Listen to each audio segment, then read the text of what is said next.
Revanth Reddy good news. ASHA వర్కర్లకు వైద్యారోగ్య శాఖ మంత్రి దామోదర రాజనరసింహ తీపి కబురు వినిపించారు.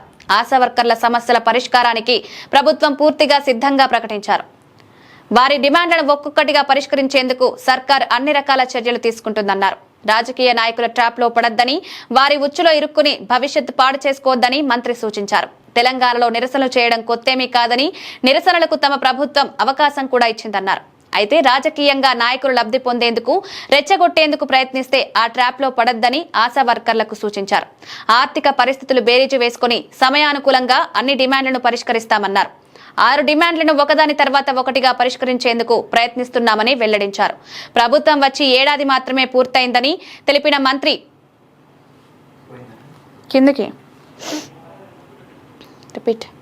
ఆశా వర్కర్ల పట్ల ఏనాడు వ్యతిరేకంగా మాట్లాడలేదని చెప్పుకొచ్చారు. కాగా మంత్రి చేసిన వ్యాఖ్యలతో ఆశా వర్కర్ల డిమాండ్లు త్వరలోనే అవుతున్నట్లు భావిస్తున్నారు. ఇదిలా ఉంటే బీఆర్ఎస్ నేతలపై మంత్రి రాజనరసింహ తీవ్రస్థాయిలో మండిపడ్డారు. ధర్నా చౌక్ మాయం చేసిన ఘనత బీఆర్ఎస్ ప్రభుత్వానిదని, అలాంటి వారే ఇప్పుడు ఆశా వర్కర్లకు మద్దతు తెలపడం హాస్యాస్పదమని దుయ్యబట్టారు. గత 10 ఏళ్లలో ఆశా వర్కర్ల సమస్యలు పరిష్కరించకపోవడం వల్లే ఈ రోజు రోడ్డెక్కి ధర్నాలు చేయాల్సిన పరిస్థితి వచ్చిందన్నారు. ఆశా వర్కర్లను అడ్డం పెట్టుకుని రాజకీయం చేయడం ప్రతిపక్ష పార్టీ నాయకుల దిగజారుడుతనానికి నిదర్శనమన్నారు. తెలంగాణ రాష్ట్ర అస్తిత్వాన్ని చాటేలా ప్రజా విజయోత్సవాలు జరుగుతుంటే తట్టుకోలేని ప్రతిపక్ష పార్టీ నేతలే ప్రజలను తప్పుదోవ పట్టించేందుకు ఆశా వర్కర్లను రెచ్చగొట్టారని ఆరోపించారు. గత